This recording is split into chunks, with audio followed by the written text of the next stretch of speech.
So last night, there was the live event of the Gamebred Bare Knuckles MMA. And to kick it off, of course, you need a couple hosts. And one being the co-host in our good old pal, Brendan Schaub, looking real spiffy in his waiter outfit, stumbling, mumbling, and tumbling as he usually does. But we all noticed that he was blinking his eyes like there was no tomorrow. So I wanted to point that out and show you guys in this video clip what that exactly looks like, because now he's known as Blinky Blinkington. It's pretty horrendous. Check this out. Fight fanatics and combat connoisseurs to the Kia Center here in beautiful Orlando, Florida. This is Gamebred Bare Knuckle MMA. This is the most violent show on earth. My name is Robin Black. I'm a practicing martial artist and a lover of combat. It will be my true privilege to help enrich the experience of watching these nonsensically beautiful fights for you. And to help me do that is my man here. This is a Renaissance man. This is the longest Brendan's gone without interrupting someone. Isn't it amazing? That means we could accomplish anything. And the blinking is Bappa fighting the urge to interrupt. So don't get it twisted. His peanut brain was starting to malfunction. Brendan has to constantly hear the sound of his own voice, or his head explodes. I think he has trouble remembering who's talking when he isn't the one talking. The dude's fighting for his life up there. More than 5 seconds of not interrupting is almost impossible for him. And it's absolutely clear that Brendan's about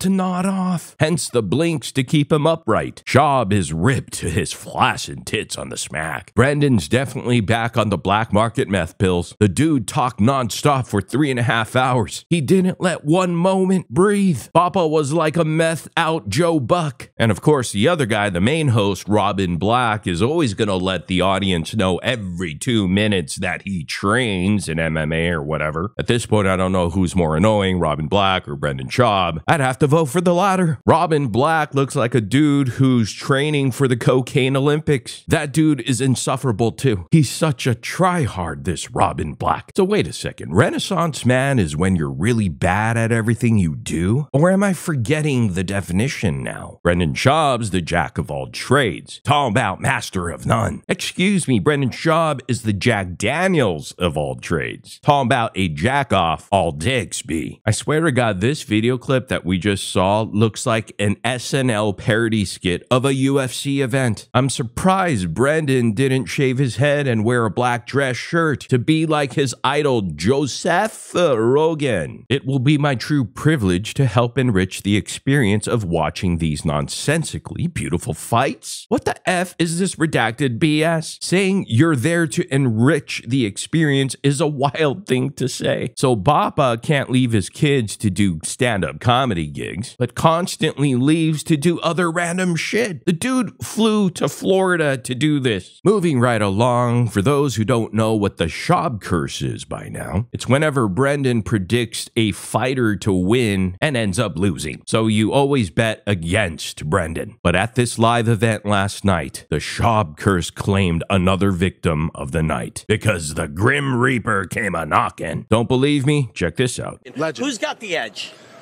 Tonight, inside of this cage, I would give the edge to Alan Belcher. He has more experience doing the bare knuckle boxing, especially when it comes to the bare knuckle MMA and the gamebred style.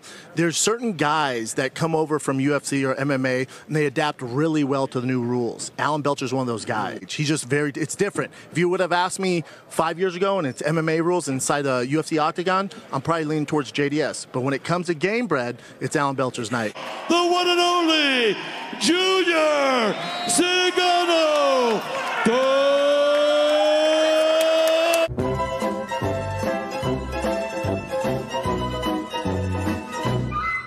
Let's fucking do this.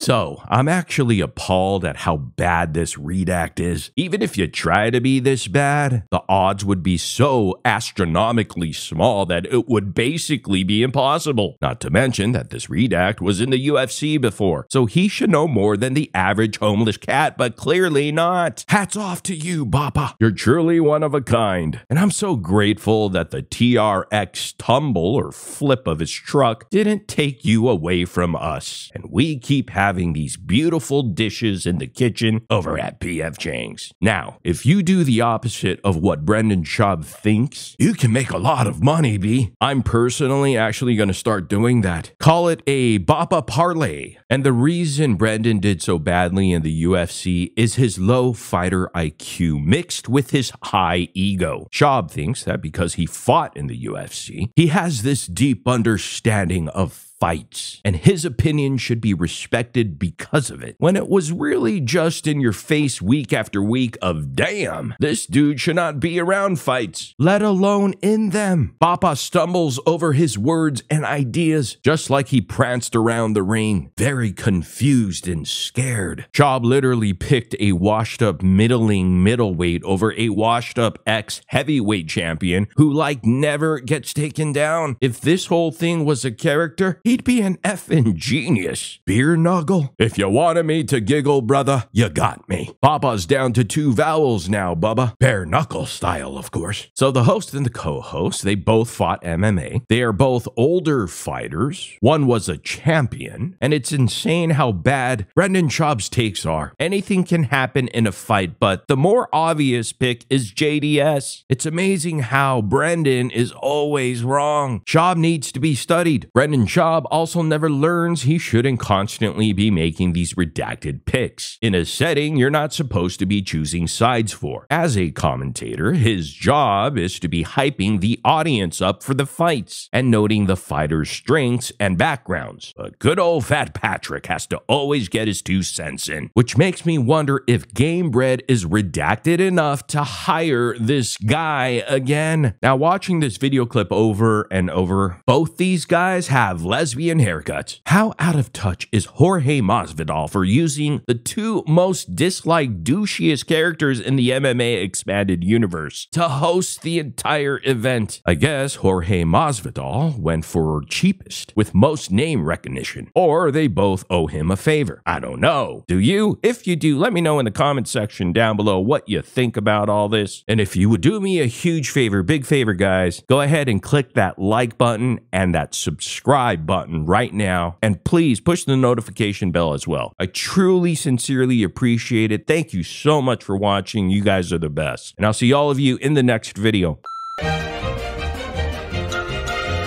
Like, but the Balenciaga one, Jesus Christ.